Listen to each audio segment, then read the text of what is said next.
I'm Mitch McCoy, MITCH MCCOY. I'm the Director of Public Affairs and Information for the St. Louis Metropolitan Police Department. Earlier today, a woman encountered a male suspect in the city of Clayton. A family member witnessed the female enter that vehicle with the individual who we've since learned was armed. At this point in the investigation, it appears that the suspect forced the female to drive from the city of Clayton into the city of St. Louis and throughout various parts of the city.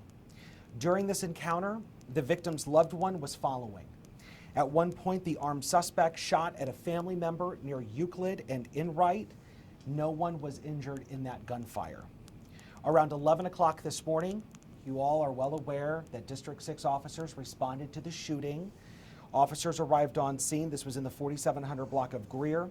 When they arrived, they found an adult female who had been shot.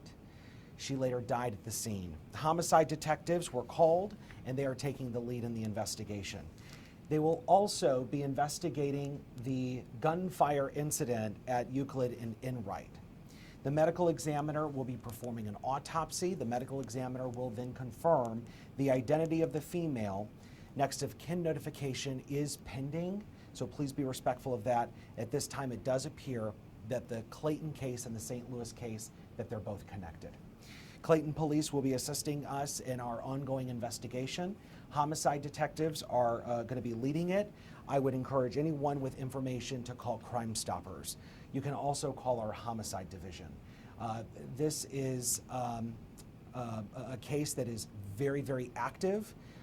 Leads are coming in by the minute, and our detectives will be working to ensure that justice is served for the victim and their family.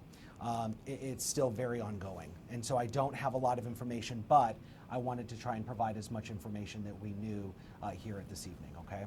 What kind of description can you give of the suspects or the vehicle that they were in? We're not comfortable releasing that right now. Mitch, we've talked with the family, and they've said that the woman was driven around and stopped at ATMs to take and withdraw cash out. Can you confirm that? It's going to be part of our ongoing investigation. I don't have that right now. You said suspect, Mitch. Are we talking more than one suspect? Does this involve two suspects? And were they in a vehicle with Texas license plates? I think anything is on the table as it relates to the investigation. It's very early on. The detectives are still trying to piece together exactly what happened. They're combing through a video from our real-time crime center. That's going to be normal in any type of investigation. We all know how crucial of a tool that is in the city. And so as those detectives learn that, they're going to be broadcasting that out to nearby agencies and other law enforcement agencies. Can you confirm if this woman was shot several times? I can confirm that she was shot. I don't know how many times. You said relatives were following the vehicle. Were they in communication with law enforcement while following? It's my understanding that she was on the phone with 911, the loved one, the victim's family member. Does the woman know the suspects? Was there any kind of relationship there? That'll be part of the investigation. That's where St. Louis and Clayton detectives will be working together to try and piece together what happened in that encounter with the male suspect and the female.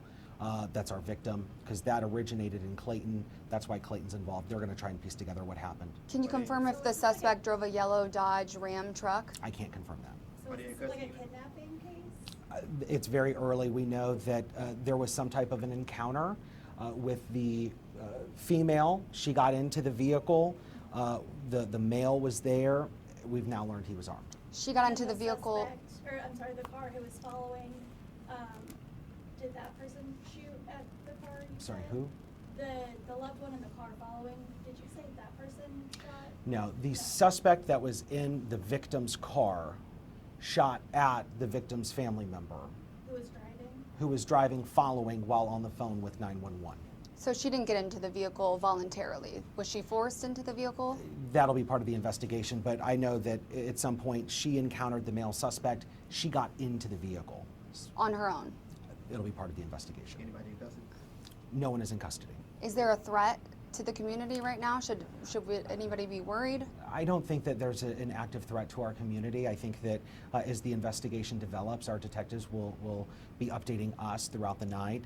If any information changes to suggest that there is a threat to our community, you'll be the first to know. We would broadcast that. We would have, if there was an active threat to our community, it would have been sent out hours ago. We wouldn't be waiting 6 hours after. There's no threat to our Do you have a community. description of the suspect? Not something that we're going to release yet. Were investigators provided the name of the suspect, presuming that the family member had called in and was speaking with 911? I'm not sure. The homicide detectives have been busy. I'm sure you guys can understand.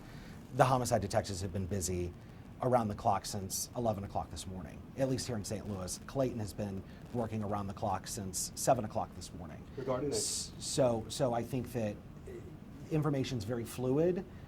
I haven't been wanting to pest homicide detectives to try and get a lot. We got the basic info just to get what we can out tonight. you said detectives started around 11 o'clock. How long did this crime scenario go on?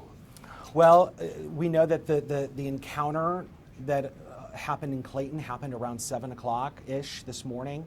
7:30, don't hold me to it. And then we got the call for the shooting around 11 a.m. Homicide detectives from Clayton will start to try and piece together a timeline.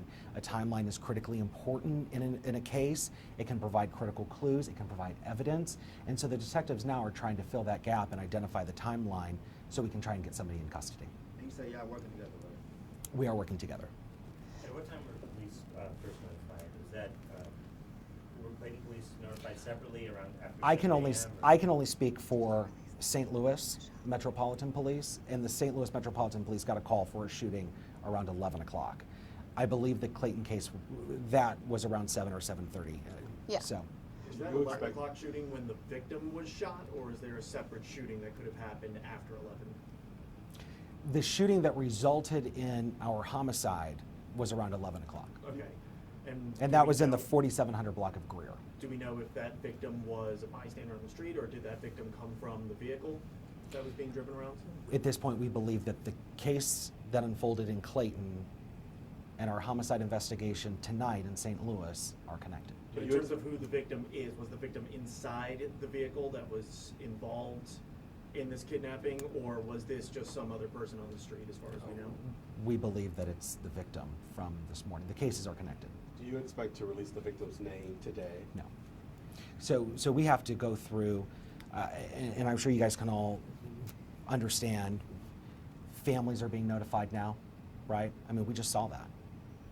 We all of us just saw that in our lobby.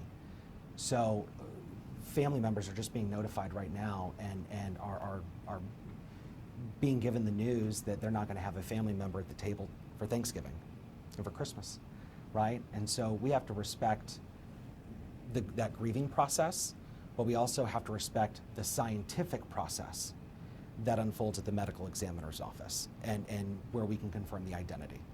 So you can't confirm if this was a kidnapping or not? You'd have to refer to Clayton Police. All I know is that there was an encounter that involved the male individual and that female victim that occurred in Clayton, and then we have the situation that developed throughout the day. There wasn't any chance there were two men involved in this situation? That'll be part of our investigation. I mean, we're very early on. I mean, we're less than 12 hours in from what started in Clayton and just 5 hours in to the homicide investigation. Very early, anything is on the table. Do you expect to release more details over the next few hours? I would hope, right? I mean, I'm hoping that as the investigation develops and we have new information, we can share it as we're able to, and something that won't compromise the investigation. Is the last known direction that the suspect was headed in, or area that he was in known? I don't have that. I don't have that information. Sorry.